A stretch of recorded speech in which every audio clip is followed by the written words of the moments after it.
Hello, everyone. It's now a Saturday morning after a busy week in sports with NBA Finals, NHL Finals, and the U.S. Open for golf, and many other things that are happening.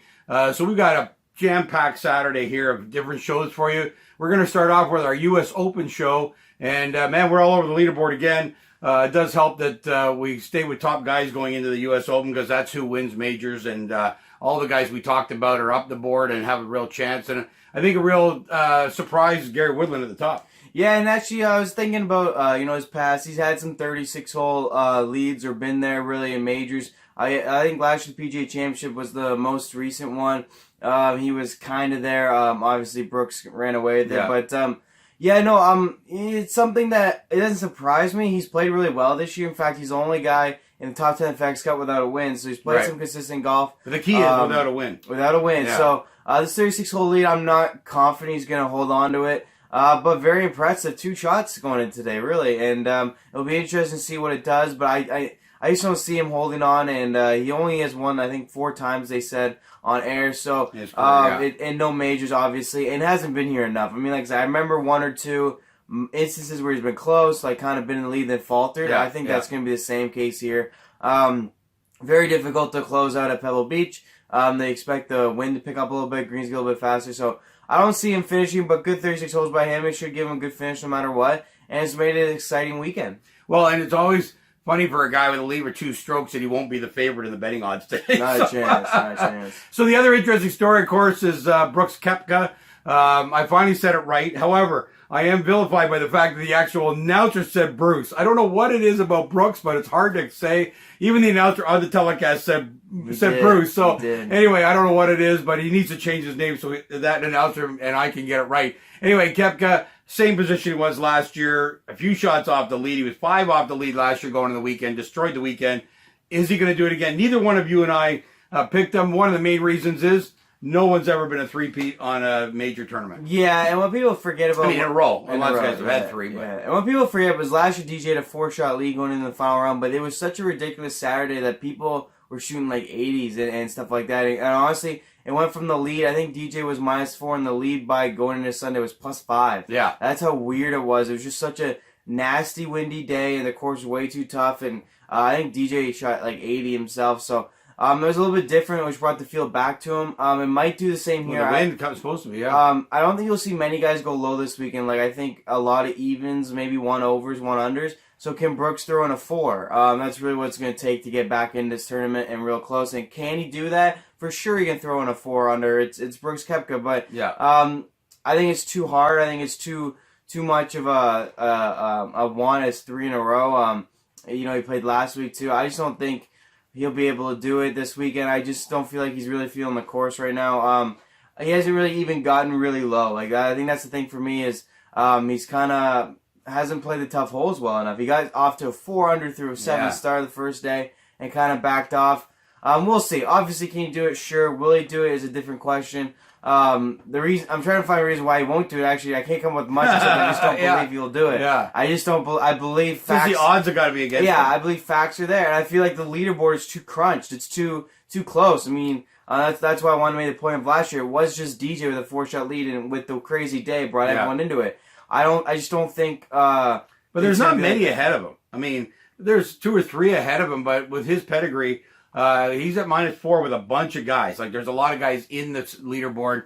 So it's going to be interesting. But it's wet enough to bring Rory more into it. I would say like Rose is still obviously only he's the closest, only 2 back. Like the last couple of U.S. Opens have been very, very dry. And what I mean by that is like the fairway has been burnt out. Yeah, they've been running. The greens have been very, very slick and not in good shape either.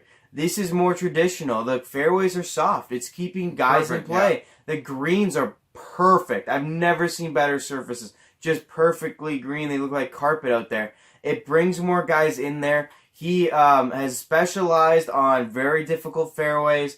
Greens maybe not the greatest. He played in Europe for all those years. That helps him for sure. Yeah. But this is more American style. The greens are perfect. The fairways are keeping guys in it. And honestly, if you want to look at your best bet, is my pick at the beginning of the week, which is Rory McIlroy. I said he'd win by 5, but more importantly, I said he'd win. And he's only a few back, but he's 2 over on the par 5s. So a double yesterday. A double again. yesterday. So you want to talk about a guy who should make a run this weekend, who should win this event? It should be Rory, because the way he's torn up the par 4s, played the par 3s, if he gets anything going on these par 5s, there's no doubt he should be there come Sunday. So, however, I just think he's more the guy than Brooks. I know you're passionate there, but Rory has another stigma about him, which is winning back-to-back weeks, which is next to impossible anyway on the PGA Tour, just because of the amount of guys that have the quality to win an event any week. He's up against one other one, which is never has anybody won a major coming off a win the week before. So those guys, if you're in the wagering side, odds are a big thing. And so both Koepka and Rory have that against them. Both can win, but they have the odds and they have history against them winning. So that's interesting there. But let's get to real quick though. The event wasn't the Canadian Open. It was the FedEx St. Jude, and no one played that event. No, so I'm saying any major, not this major. No one has gone back to back on a major, as far as I understand. Phil's done it. A couple guys have done it at the Masters. Yeah. Oh, at the Masters. Okay. So they're talking about the fact that that's the U.S. Open. It never happened, and part of it is the event before the U.S. Open was not very good. And they don't like to talk about that for some reason in golf statistics, because all the statistics they have, they just like to mention that no one's done it. Well, you have the Canadian Open now with big guys playing in it. It's easier for them to go back to back. And Rory, in my mind, is that guy. And I don't think the playing of last week's going to hurt him this week. But anyways, let's move on. We have a couple quick points to make. Well, we've got to look at our players. We did our predictions. Okay, so I got Rory. I had McDowell who's there. He was my long shot. Stenson. How do you get to go first? I actually have the higher guy up the ladder right now, Kuchar. He's below Rory. He's at 4. Is he at 4? Yes. He was at 5 yesterday. Okay. So obviously Rory, I didn't watch the end of the Rory for telecast. Me. Seneca's all right. He's kind of out of it, but McDowell's there. He is my long shot. And my other pick, Adam Scott, is there. He's at -2 or -3. So I have a good little board there. You have a good board too? Well, yeah, I've got Kuchar right there in the mix. -4. I thought he was -5 when I turned off the telecast last night. So he's right there in a position with a bunch of guys. I like Kuchar. I like him in the wind. I like anything. The guy's accurate. The guy's putting well right now. He's got 2 wins this year. DJ at 2. And I've got DJ at 2, which is a disappointment. I think a disappointment to DJ as well. Continuing his putting woes. Like he literally said last night on his interview, from hole 8 to 18, he had a reasonable birdie putt on every single hole. So again, the putting is just killing him. So we're going to look for DJ to get the putter going or not. I mean, he'll fall right out of it. He doesn't have the putter, but he can put himself in position every single hole. That's the great thing about DJ. And Rory's the same, and it all comes down who putts the best.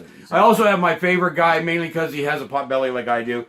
So Duffner's my guy that he's a 1 under. He's out of it, let's say. I mean, you know, there could be this surprise roll. Yeah. Tiger Woods has always talked about if you're trying to come from behind, you want the worst weather possible. Because if you have a great day, lots of guys are going to have bad days. When it's good weather, the guys in the lead are going to have good days, you're going to have good days, and you can never catch up. So maybe this is going to help Duffner do that. My major disappointment is Ricky Fowler, who after the first round, I would have told you he's going to win the tournament, just like I said he would. What, 6 over?